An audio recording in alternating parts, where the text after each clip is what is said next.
for this, the help of an assistant is very important. So let's say for the time being, let's say Ryan, you'll be my assistant. Yep. Okay. So this we classically do, to give you the example as I was telling you, we do it for closing the uterus. As you know, after you deliver the baby, the uterine margins will bleed like anything. Bleed means that really, they really bleed. So if you don't take locking, the bleeding does not stop. So let's show you how this locking sutures work. Let me make a fresh incision. Do we have a blade here? Yeah. We do, yeah. Okay, so let me make this incision. In the process, you can see how to make an incision also. The way to make an incision is always hold the knife like a pen. Use the index finger to control the tip. At an angle of 45 degrees, go straight in and give a little traction with your other hand and come straight down. Imagine I'm opening the linea alba. I made the incision in the linea alba. First, may not go through the full thickness of the skin, you can deepen it. The retractors. Here, I've just done it with my hand, but so this is the skin incision we have made. Okay, so I'm going to show you locking sutures.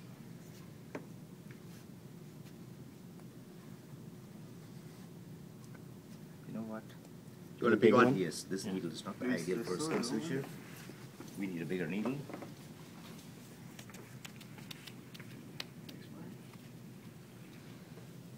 This will be ideal for this purpose.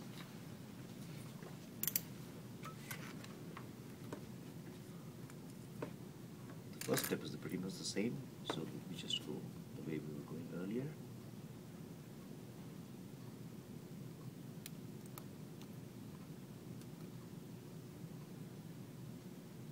In order to prevent wastage of the material, what we do is we keep it as small as possible.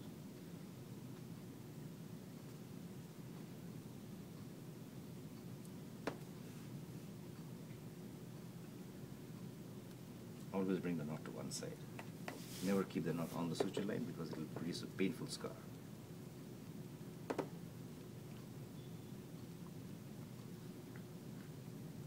Okay, so normally we'll have a needle holder holding this, but here we don't have it, so we'll just keep it like this. Now you have to exert traction and keep maintaining the traction. I'll tell you what to do.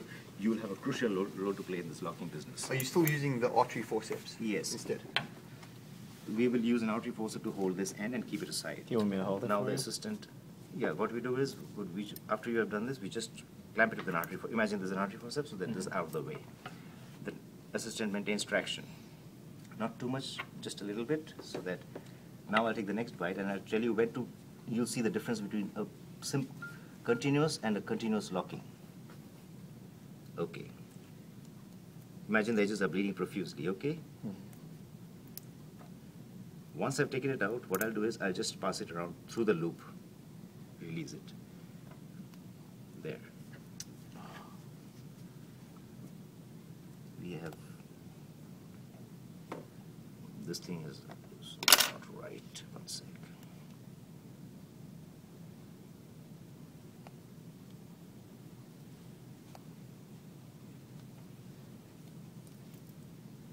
Okay.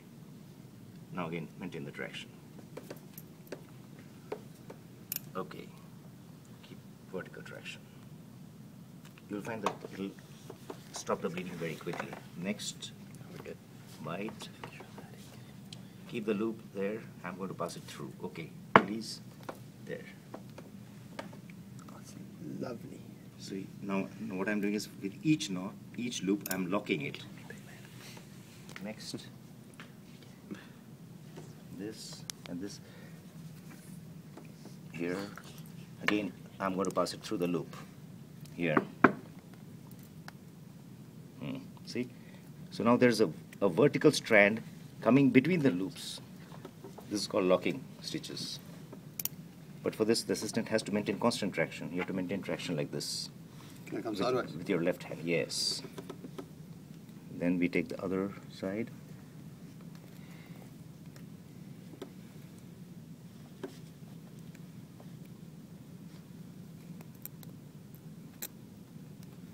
Pass it in.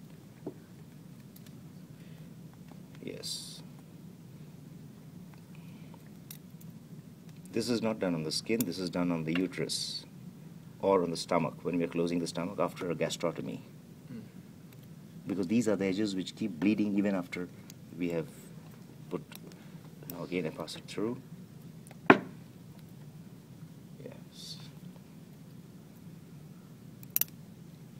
So you see how important it is to keep maintaining the traction? Yeah. Because if you release the traction, the whole thing will become loose. Okay, just pull it again. So the traction has to be quite firm, and you should not allow it to become loose at any stage.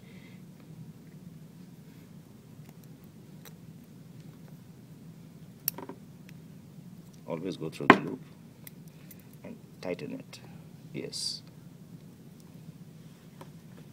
And this will be our last. Then we'll tie up the knot the usual way which we have learned, and I'll show it to you again.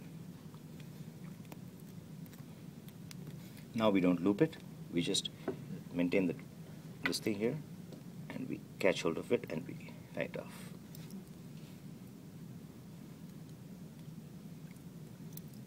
So why don't we use this on superficial? This is because if you do it on the skin, it makes a very ugly scar. Is it? And skin does not require this type of locking. It requires only for smooth muscle which bleeds. That's why I said stomach and uterus. Yeah. So we have closed it. So the difference between a continuous suture that we have seen and the other sutures is that here there's always a band running. If you notice very carefully, there is a band connecting each. Yeah. That is the purpose of locking. So this vertical band is the one which applies constriction and prevents bleeding from the edges. So this is done when we are seeing too much of bleeding from the margins, and that is usually seen in smooth muscles like the uterus, stomach, and such thick muscles. So this is a continuous modification of the continuous suture. It's called continuous locking. The assistant plays a major role.